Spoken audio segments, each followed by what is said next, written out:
찬송가 368장으로 함께 찬송 드리겠습니다. 찬송가 368장입니다.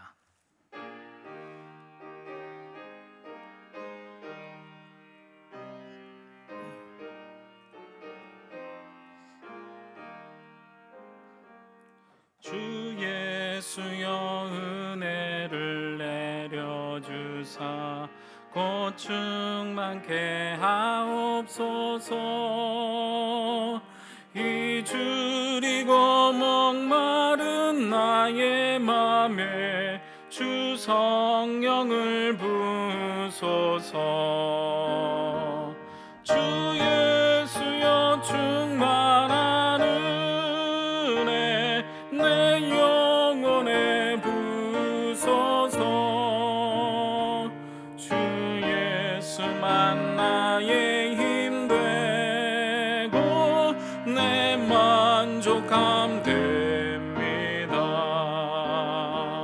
주 예수여 죄에서 풀어주사 날 정결케 하옵소서. 이 세상의 유혹이 나의 맘에 뜸 못하게 하옵소서. 주 예수여 충만한 은혜 내 영혼에 부으소서. 주 예수만 나의 힘 되고 내 만족함 됩니다. 옛 야곱이 천사와 씨름하던 그 믿음을 주옵소서. 이 세상의 물결이 흉흉해도 날 평안케 하옵소서. 주 예수여 충만한 은혜 내 영혼에 부으소서. 주 예수만 나의 힘 되고 내 만족함 됩니다. 주 예수여 완전한 주의 사랑 나 받기를 원합니다. 그 사랑이 내 맘에 충만하여 날 기쁘게 하옵소서.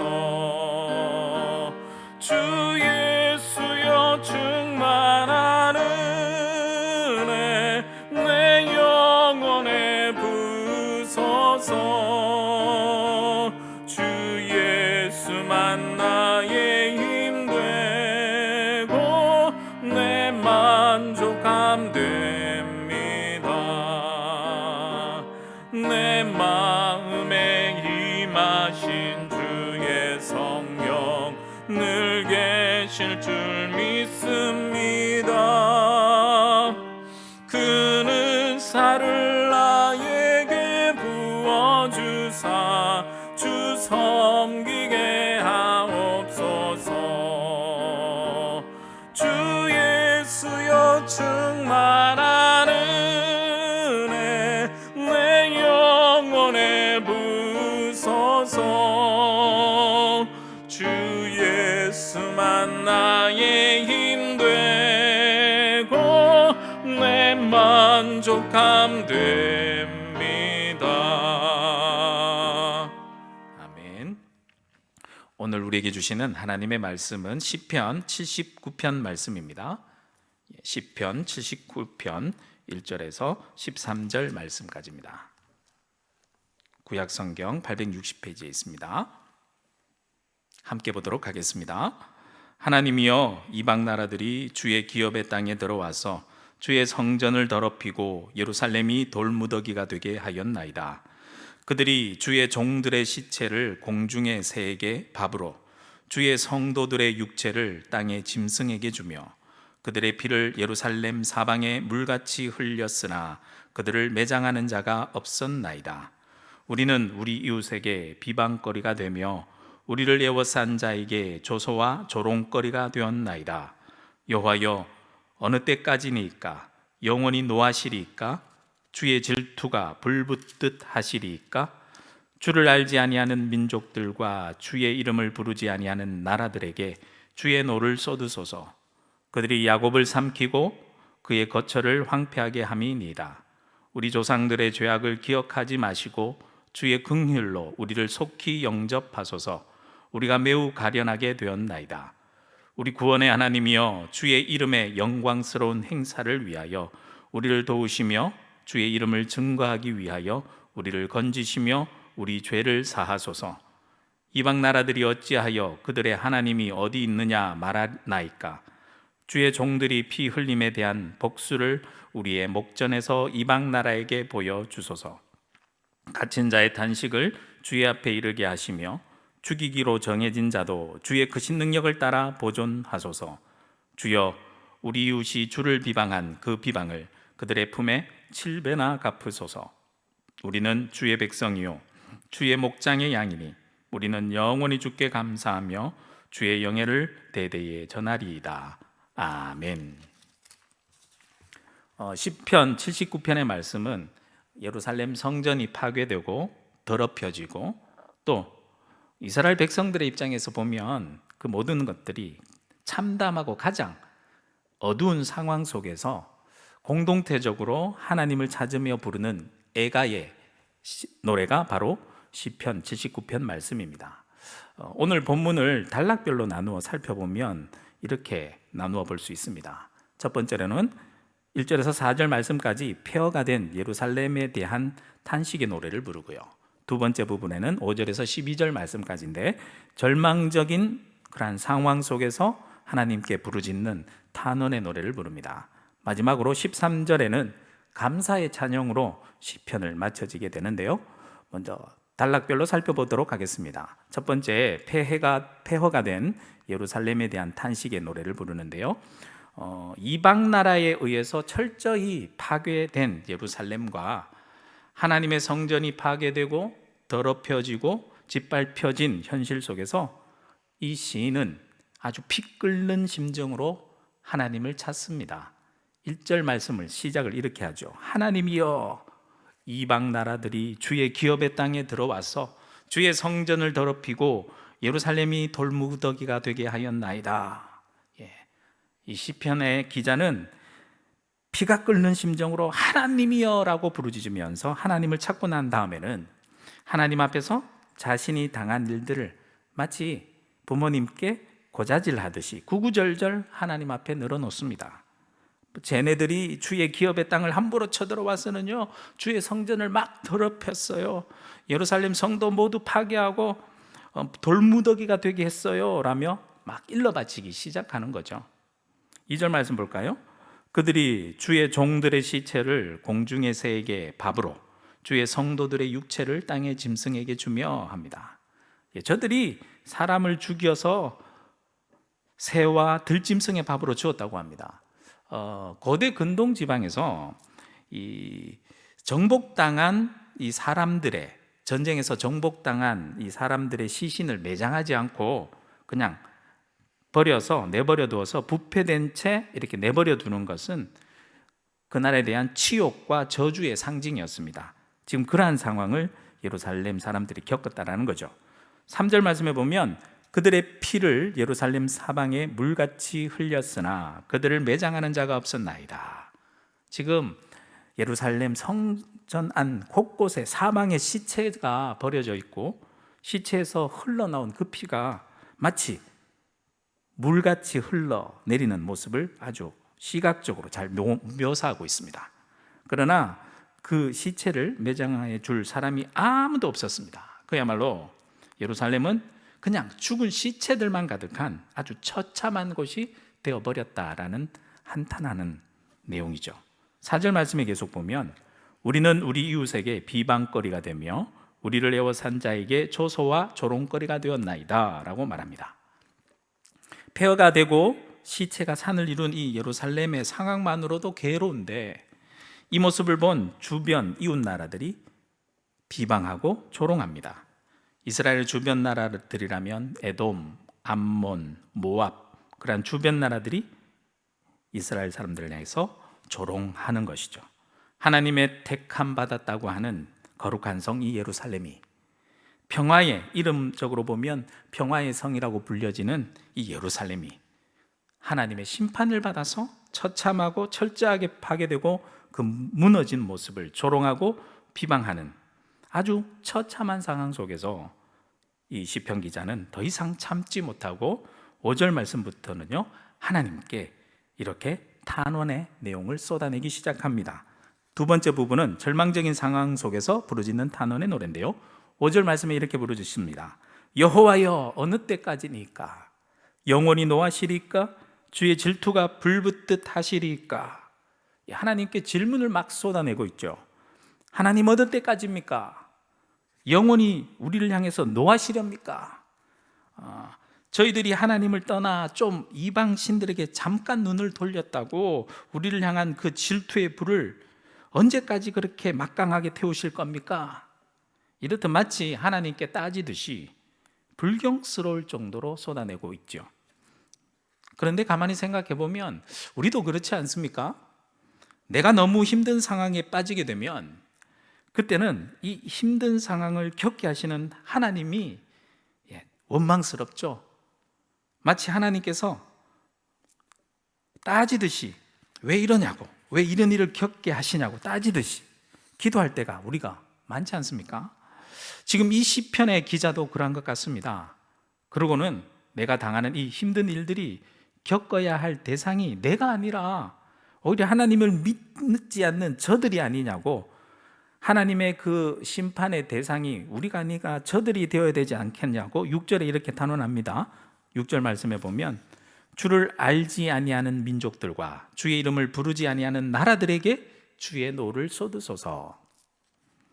주의 진노를 우리들에게 아니라, 하나님의 백성인 우리들에게 아니라 하나님을 믿지 않는 저들에게 쏟아내시라라고 말하는 거죠. 막상 고통을 당해야 할 대상은 우리들이 아니라 저들이 그러한 고통을 당해야 하는 것 아니냐고 하나님께 기도하는 것입니다. 왜냐하면 7절 말씀에 이렇게 얘기합니다. 그들이 야곱을 삼키고 그의 거처를 황폐하게 함이니이다.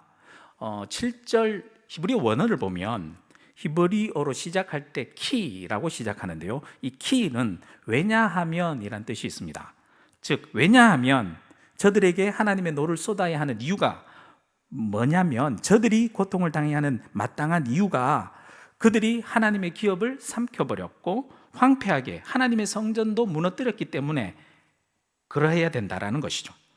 구구절절 자신의 신태 한탄만을 하다 보면 자신의 잘못은 쑥 집어넣고 쟤는 이랬고 쟤는 저랬다 하면서 남의 잘못만 늘어놓는 경우가 참 많죠.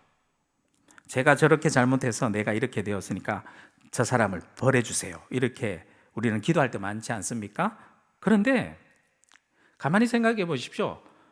사실 따지고 보면 누구 잘못입니까?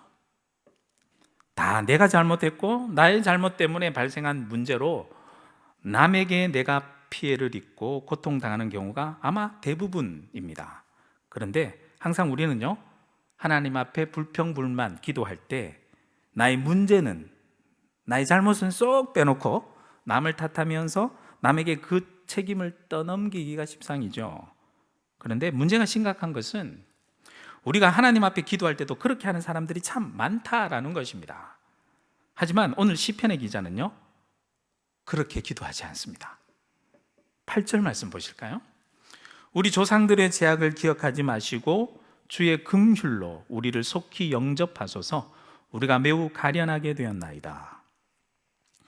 시편 79편 이 저자는 이 모든 문제가 본인들 자신들의 죄악 때문임을 깊이 인식하고 있습니다. 그리고 그 죄악의 문제를 해결해 줄 수 있는 분도 하나님 한 분밖에 없음을 깊이 인식하고 있습니다. 그래서 하나님께 기도하며 자신의 죄악을 하나님 기억하지 말아달라고 기도하는 것입니다. 그리고 주의 긍휼하심을 의지하죠. 주의 긍휼하심으로 우리를 가련하게 여기셔서 구해달라고 기도하는 것입니다. 그래서 본격적으로 9절 말씀에 보면 하나님께 매달리기 시작합니다. 9절 말씀 볼까요? 우리 구원의 하나님이여, 주의 이름의 영광스러운 행사를 위하여 우리를 도우시며 주의 이름을 증거하기 위하여 우리를 건지시며 우리 죄를 사하소서라고 간구합니다. 여기서 우리 구원의 하나님이여 라고 하나님의 구원과 죄를 용서해달라고 탄원하면서 하나님의 구원의 하나님이여 라고 부르짖고 난 다음에 무엇을 위하여 라는 말을 두 번이나 반복하고 있습니다. 먼저 첫 번째로 주의 이름의 영광스러운 행사를 위하여 우리를 도와달라고 기도합니다. 주의 이름의 영광을 위해 우리를 도와달라라고 간청하는 것이죠. 아마 이것은 이방 나라들로부터 쏟아지는 그 조롱과 비방 때문에 이렇게 간청한 것 같습니다. 이방 나라들의 침략으로 예루살렘 성전이 다 파괴되었고 황폐해졌으니 하나님이 그렇다면 그 예루살렘 성, 하나님의 성기는 하나님의 무능한 신으로 조롱당하지 않도록 하나님의 이름의 영광을 위하여 도와달라라고 기도하는 것이죠. 두 번째 위하여는요, 주의 이름을 증거하기 위하여 우리를 건지시며 우리 죄를 사하소서라고 했습니다. 주님의 이름을 증거하기 위해서 우리를 구원해 달라고, 그리고 죄를 사해 달라고 요청합니다. 한마디로 주님의 백성들이 하나님의 축복을 누려야 하나님의 이름이 증거되지 않겠습니까? 라며 하나님의 도움을 구하는 거죠. 저는 이 둘, 무엇을 위하여란 기도 내용을 보면서 우리들의 기도가 무엇을 위한 기도인지를 깊이 한번 생각해 보게 되었습니다. 우리가 하는 기도의 내용을 한번 잘 살펴보십시오. 우리는 주의 영광과 주의 이름을 증거하기 위하여 그 위하여에 초점이 맞춰져 있습니까? 아니면 우리의 도움을 위하여 주의 이름과 영광을 그냥 언급하는 정도, 즉 초점이 주의 영광과 주의 이름에 맞춰져 있습니까? 아니면 우리의 도움에 맞춰져 있습니까? 이후 시편 79편의 저자는요, 주의 영광과 주의 이름의 증거에 초점이 맞춰진 기도의 내용을 계속해서 이어갑니다. 10절 말씀 볼까요? 이방 나라들이 어찌하여 그들이 하나님이 어디 있느냐 말하니까 주의 종들이 피 흘림에 대한 복수를 우리의 목전에서 이방 나라에게 보여주소서라고 기도합니다. 자신의 죄악과 잘못 때문에 이방 나라 사람들이 조롱하면서 너희 살아계신 하나님이 어디 있느냐라고 조롱하는 그 말에 대한 안타까운 마음으로 고백하는 거죠. 그리고 보란 듯이 하나님의 영광이 만천하에 드러나도록 주의 종들이 피 흘리며 당한 그 모든 일들에 대한 복수를 이방 나라에게 보여달라라고 탄원합니다. 11절 말씀 계속 볼까요? 갇힌 자의 탄식을 주의 앞에 이르게 하시며 죽이기로 정해진 자도 주의 크신 능력을 따라 보존하소서 합니다. 이방의 포로로 잡혀가 고역과 핍박에 시달리는 이스라엘 백성들의 그 고통 소리를 들어달라고 기도하고, 비록 하나님의 심판을 받아 죽음이 이미 정해진 자라 할지라도 하나님의 크신 능력으로 구원해 달라라고 기도를 계속합니다. 그러면서 12절 말씀, 주여 우리 이웃이 주의 비방한 그 비방을 그들의 품에 7배나 갚으소서라고 말씀합니다.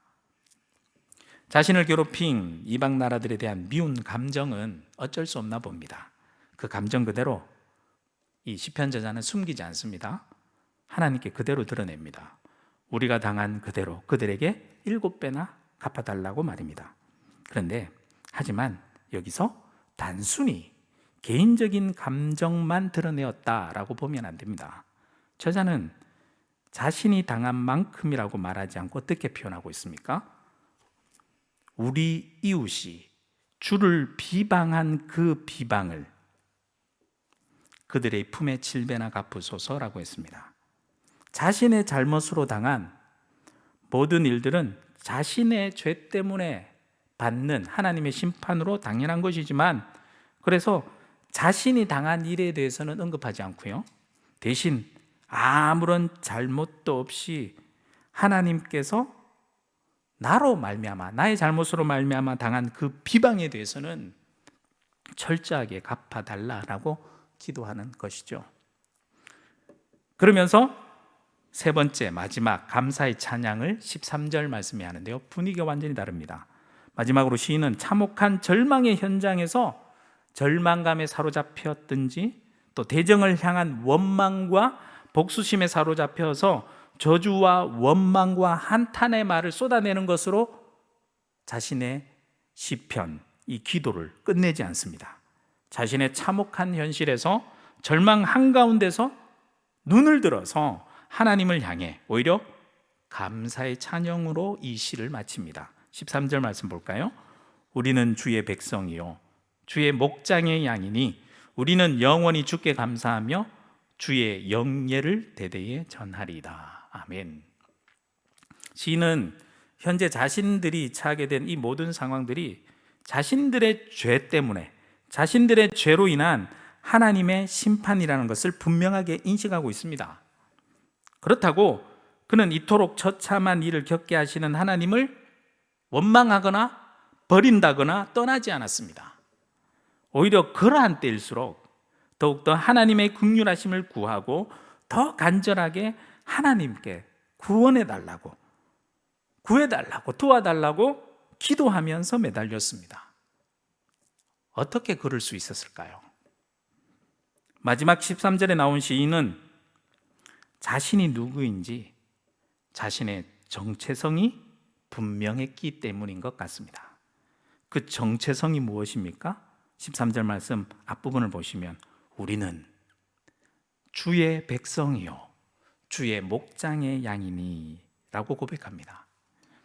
우리는 하나님께 속한 하나님의 백성이라는 거죠. 하나님의 사랑을 받고 하나님께서 직접 돌보시는 양이기 때문이다 라는 거죠.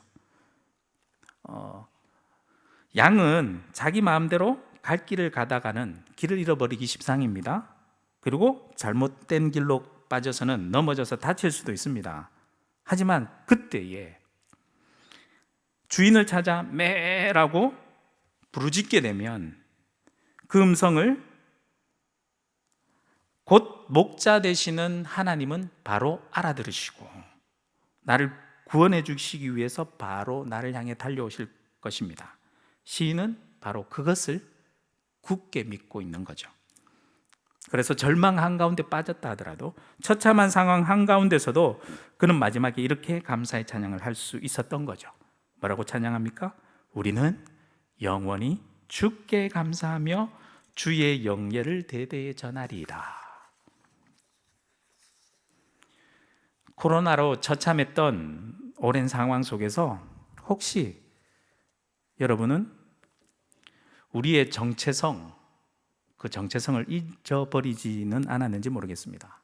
혹 너무나도 감당하기 힘든 일들을 내가 겪게 되면서 잠시 하나님을 잊어버리고 나의 정체성이 잠깐 동안 흔들리지는 않았는지요?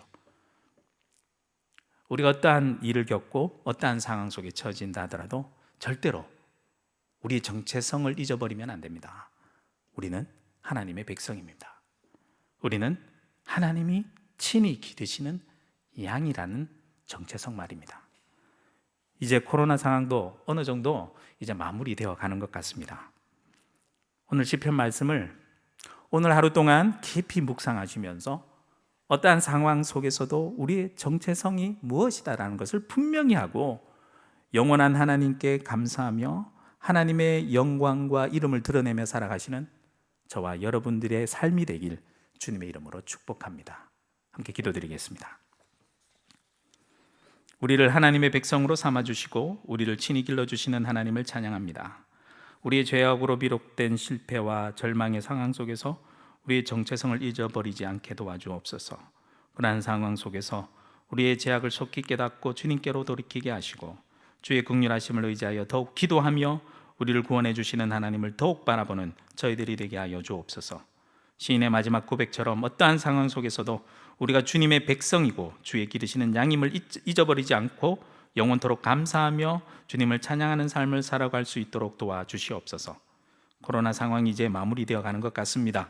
또 다른 바이러스로 인하여 고통당하는 일이 없도록 지켜주시고, 특히 우크라이나와 러시아 간의 전쟁 속에서도 하나님께서 직접 개입하여 주셔서 속히 전쟁이 끝나고 평화롭게 모든 일들이 잘 마무리될 수 있도록 도와주시옵소서. 오늘 하루의 모든 삶 가운데 어떠한 일을 만나더라도 주께 감사하며 주의 뜻대로 살아가는 하루가 되게 하여 주시옵소서. 예수 그리스도의 이름으로 기도드립니다. 아멘.